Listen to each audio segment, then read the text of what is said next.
There you go. Questions? Raise your hand. Brian. Mark, I realize Arizona State's O-line's a little beat up, but what was it like watching Utah's defensive line on that film? And can you describe, what Hunter Demick's like as an opponent? Relentless, I think, is the best word to describe him. I love watching that guy play. Not against us, but I love watching him on film. Just a physical guy, and just never stops. I mean, he gets doubled a lot. He gets cut, and then whether it's a back cutting him, a tight end cutting him, and somebody else helping out on him, and he just never stops. But yeah, they did a great job of changing up their pressure. Again, they're another team that brings it from everywhere. And then very sound on the back end, part man, part zone, but very fundamentally sound, very, very good defensive football team. Brian. Just a quick follow-up to that. Since Crosby went out, you've had some cohesion with your offensive line. Are you seeing progression there week to week? And was last week one of their better weeks, at least running the ball? It's been okay. That's kind of the byproduct, or the thing that's happened is every guy has kind of picked his game to have a kind of a freshman lack of confidence.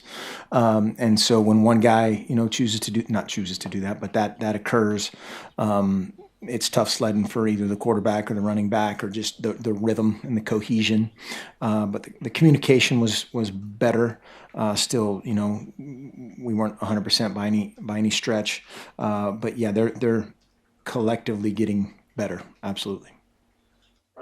The retirement and then unretirement of Joe Williams, and then he has over 100 yards in every game, sometimes 300 yards in a game. Have you ever seen anything like that, like a player retiring in week 3 or week 2 or whatever it was, coming back, and then not only coming back but playing as well as he has? No, I mean we've had some guys that have hung it up. I want to get the NCAA paperwork on that kid. He's going to make sure he filled out all the right stuff, but he is a stud. We had a situation when I was at Arizona State. We had a bunch of guys get hurt, and we had tight ends. We had like one true tailback. We had tight ends in there and receivers and that kind of a deal. And but yeah, he is extremely productive. And I don't know if it was a depth chart thing or all the things that went into his retirement. But I wish he would have stayed retired. Question.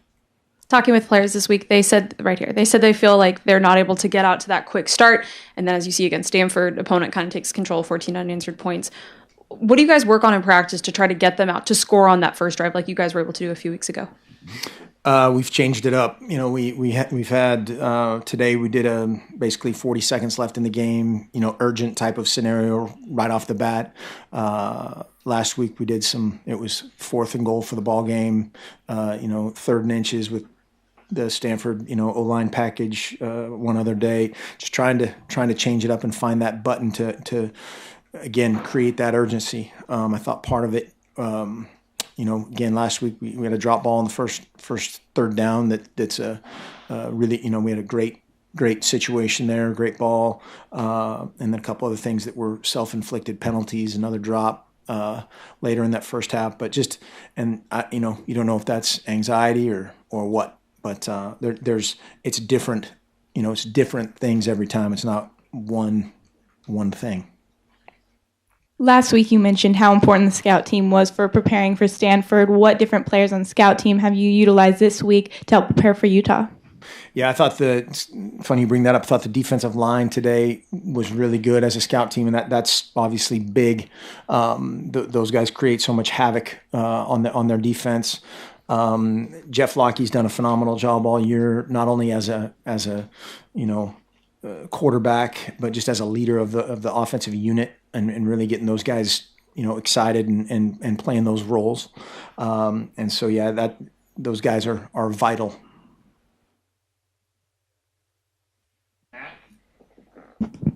On Sunday, you said that you'd find out who's with you and maybe who's checked out with no bowl game to play. How has practice been the last 2 days, and maybe the intensity of it?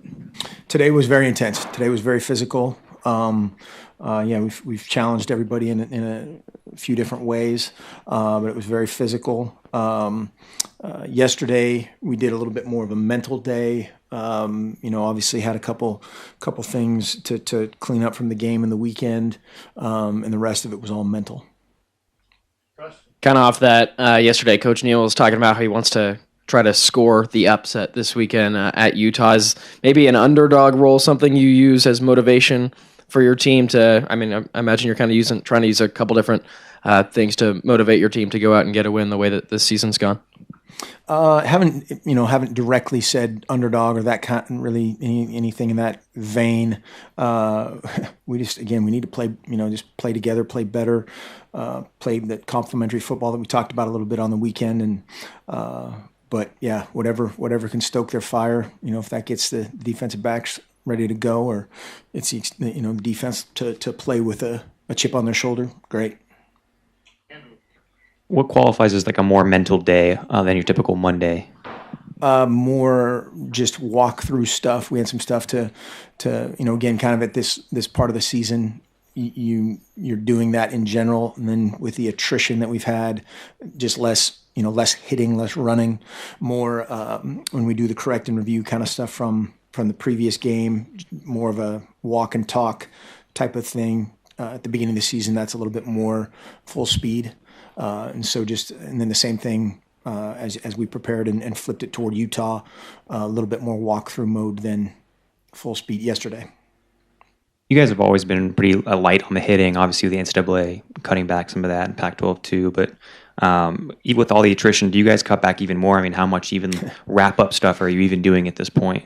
Yeah, that's the absolute double-edged sword. Is you have to tackle, you have to be physical, you have to teach it. Obviously to be safe, number one, to be effective, number two, and then you have to balance it with collisions and all the wear and tear that on a body at this point in the season is significant, and you have to be aware of that. Did you cut back at all from what you normally would, given all the injuries, or is it about the same? It's probably about the same. Yeah, maybe a little bit lighter. Talking with both Don Pelham and Steve Greatwood, they said they still want to see a complete game in one of these last two games of the season. That's kind of what would make the season a success in their eyes. What barriers do you think are stopping you guys from getting to that complete game? I think, there's a lot of things that we've had hiccups in various phases of the team or phases of the game. I think the biggest thing is just the confidence, going out and just absolutely cutting it loose and not worrying about any sort of negative outcome. There's so many guys that are just hesitant. And again, like we talked about going into last week, if you're hesitant on a power play, McCaffrey's going to go 50, and that happened. We misfit it and they're gone. Offensive guys of just playing together, playing with urgency and not hoping something happens or waiting for somebody else to make a play, or whether the defense waiting for the offense or the offense waiting for the special, all those things. There's certain fragments of guys that you can just see aren't 100% confident, and that's you can't fake that. You can't simulate that. The only way that happens is in training and getting your confidence through true preparation, seeing yourself do it, seeing your teammates do it, and repeating it. What do you remember about that Utah game here last year, and will you revisit that with guys this week? Well, guys have certainly brought that up on their own. Not a fun night. A bunch of stuff. Again, that's a perfect perfect storm of we kind of let one play get away on defense, and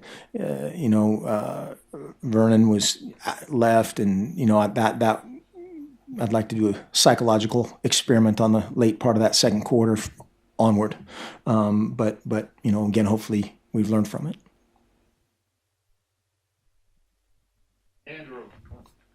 Going back 2 years to the Utah game, Farrell can't talk this week because he obviously left the game injured, but do you sense any kind of emotion from him going back to Salt Lake City after obviously what happened? I'm sure he I'm sure he has to have that. I haven't directly had that conversation, but yeah, that was a physical night. A bunch of guys on their team, bunch of guys on our team had to leave the game, and yeah, I'm sure that there has to be some trepidation, some emotion, some whatever.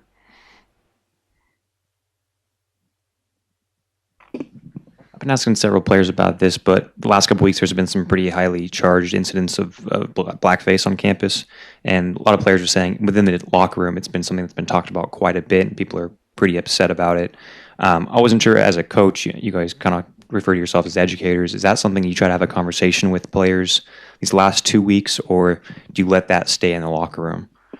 Yeah, I think you talk, again, that's a great part about football is it's the ultimate meritocracy. It doesn't matter what color you are, how rich you are, how poor you are, anything about your background. It's what can you bring to the table for a team, for our team.